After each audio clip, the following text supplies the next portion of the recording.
Ben Simmons getting ready to go tonight for the 76ers. He's in the half court right now. Some would say that makes him an average player. Ooh. Even in warm-ups. Ooh. That's fire. Some have said that. Bang, bang. It's friendly. Sixers disagree. Game 3 coming up tonight on TNT. Greg Anthony is standing by in Brooklyn to call Game 3 on TNT. GA, when the grievances become public the way they have in this series over the last couple of days, how will it affect things on the court tonight, including how the referees might approach this game? Well, I think this is going to be a pretty physical game, as physical as we'll see in the modern NBA. I felt like Philly came out and punched Brooklyn in the mouth, and they didn't handle it well, especially in that third quarter. But I think you'll see Brooklyn try to respond. The question, though, is Brooklyn's not a physical team by nature. They're a bit more of a skill team. They like to get up and down. So I don't think they want to overplay their hand and get out of character. But I do think this game, in a lot of ways, I think is a must-win. Because if you're Philly, you don't want to give a young Nets team confidence that they could actually win the series. And if they come out and win Game 3, that's what happens. And if you're Brooklyn, this is an opportunity for you to keep home court and put that pressure on Philly. Everybody knows all the speculations about whether or not Brett Brown's going to be back, what personnel are coming back as well when you look at Philly. So this is a monumental game for the Sixers here on the road. Greg, this is Grant. Hey, I just want to know, obviously, playoffs all about adjustments. And I thought in Game 2, Philly did a good job on D'Angelo Russell. They really harassed him. They even at times put Ben Simmons on him, give him a different look with their length. Any talk with the Brooklyn coaching staff and the folks there just about what adjustments they may make to get D'Angelo Russell going like he did in Game 1? Grant, I think it's a great point. I think they got a little bogged down. You know, they got too much into the one-on-one play. If you look at the numbers, they had 27 assists in Game 1 on 40% shooting. That's an amazing number when you look at how poorly they shot the ball. Game 2, they shot 47%, but they only had 20 assists. So that tells you that they were much more ISO-oriented, which I think bodes well for Philly. Philly's long. They're not the quickest team. And so if you play more ISO basketball against them and you play later in the shot clock, their size becomes an advantage. Brooklyn's a team, a fifth of their points come the first 5 seconds of the shot clock. And then over half their points come in the pick and roll. So I think you're going to look for them to play faster, and you're going to look for them to be more involved in that pick and roll game, because that's been their recipe for success against the Sixers. Hey, Greg, this is Channing Frye. If you are Philly, right, how do you put pressure on Brooklyn to get the ball in the post? Have they talked about feeding and be more early and often? Yes, Channing, that's a great point. And listen, they are just a markedly different team when Joel Embiid is engaged early and often. And listen, he's their best player. They have to play through him inside out. Game 1, he settled, I thought, a lot more for perimeter shots. Didn't have 2 feet in the paint enough. That wasn't the case in Game 2, and I think you're going to see more of that. The reality is Brooklyn does not have an answer for Joel Embiid unless he bails them out by settling for threes and jump shots. When he makes up his mind, I'm going to play inside out, I think Philly becomes a much more dangerous team offensively and creates far more problems for the Nets. Hey, Jay, what's up? It's Booz. How you doing, man? What's up, Big Booz? Doing good. Hey, question about Brooklyn. Who do you think is going to be the X factor for them to come in, give those starters a big lift, a boost to help them get this Game 3 win? You know, they typically do it by committee off their bench, but a guy I'm looking at who's a barometer for me is Joe Harris. I think he's a guy, because of his ability to shoot it, that if he's having an impact on the game, their offense seems to flow better. So I'm going to be watching him early. Listen, their strength is their bench, but I do think they need to make a statement early in the game, and oftentimes the three-point shot has become the momentum shot. Spencer Dinwiddie's going to have to play well coming off the bench, but in that starting 5, someone other than D'Angelo Russell has to have an impact, and oftentimes shooting plays a pivotal role, and I think Harris is a guy that somehow, some ways got to get going, much like we saw with J.J. Redick in Game 2. Greg Anthony with us from Brooklyn and rocking the turtleneck tonight ahead of Game 3 on TNT. It's cold here. It's cold in With Brooklyn. that Carolina blue jacket, too. We see you.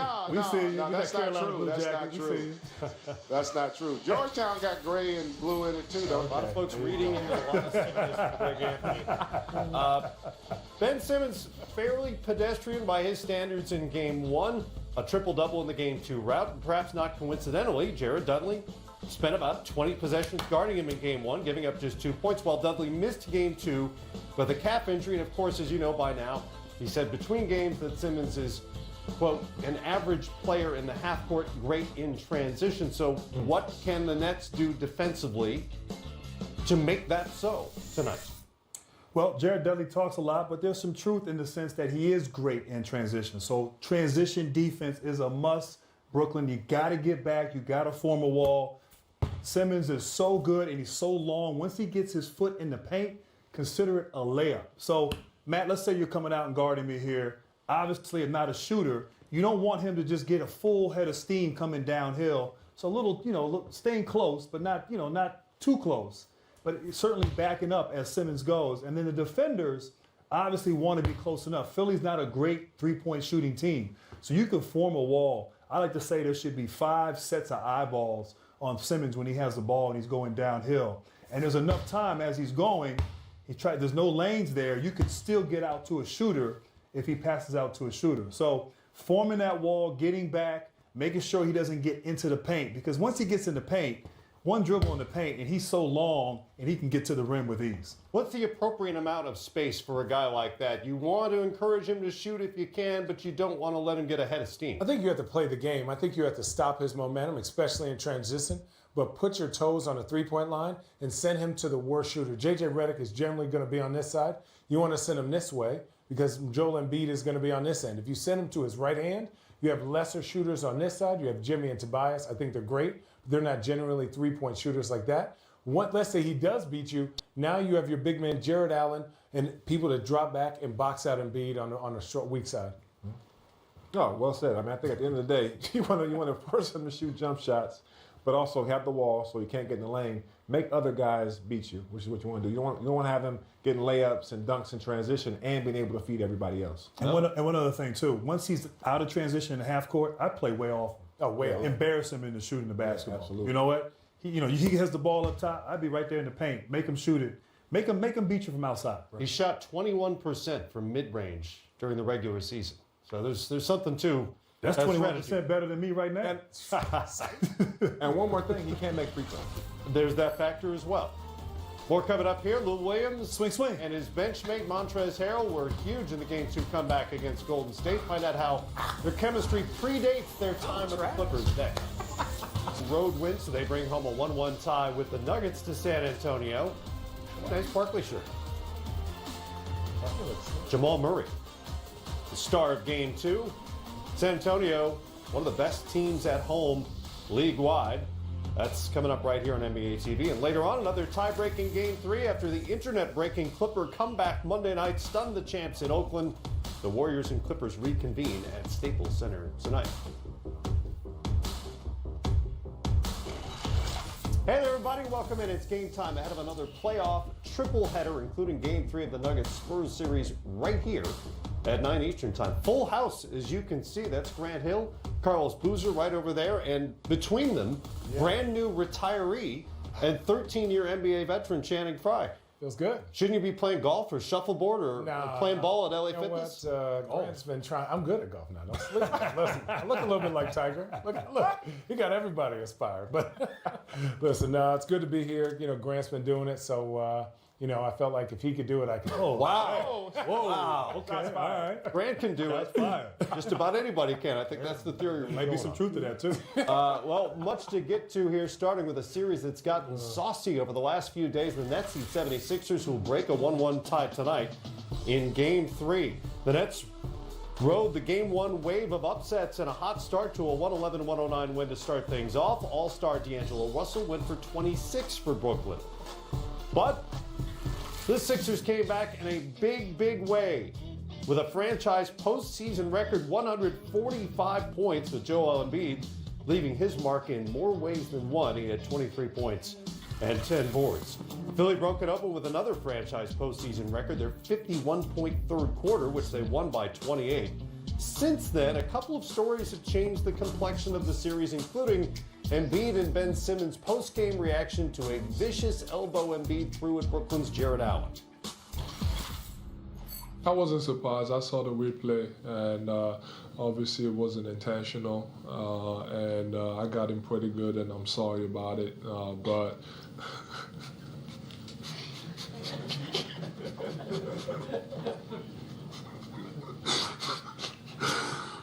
okay.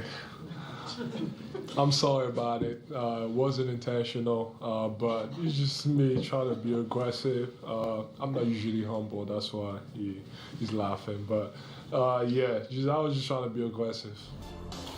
Like most people who watched that, Karis LeVert didn't really buy the reason for the laughter.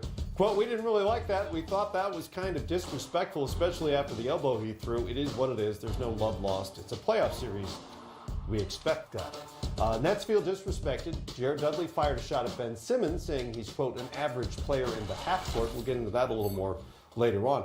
You guys have been through the playoffs a million times. How does all this stuff play out when they tip tonight in Brooklyn? I think that's good. I'm glad they don't like each other. I'm glad they're not high-fiving each other and asking, are we going to go out to dinner? I like this. Both teams want to win, and I think you have expectations on the Sixers that are now putting a lot of pressure on them. And the Nets are out there attacking, but I think the Sixers definitely won that paint. Yeah, absolutely. I mean, that's what you want in playoff basketball. You want two teams scrapping, going at it. That's how you know it's playoff basketball. To be honest, I mean, that's the move. I've seen plenty of I've done that move myself plenty of times in the playoffs to send a message for the rest of the series. They do hurt. But at the end of the day, I expect more of that. I expect it to get more chippy as the series goes along.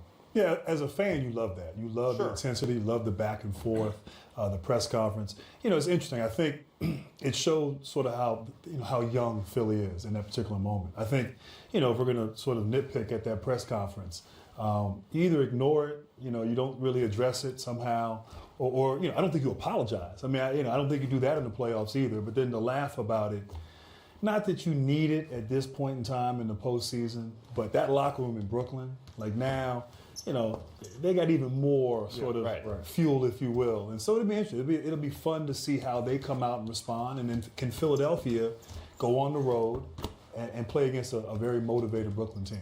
Grant, but in our era of basketball, when we first got to the league, especially your era, the first play of the game would have been a message sent from Brooklyn to Philadelphia. That's not going down. And to Channon's point earlier in the green room, something should have been done that game. Yeah. Back in basketball in the NBA earlier, there's always something that happens right after. There's repercussions for that kind of play right away.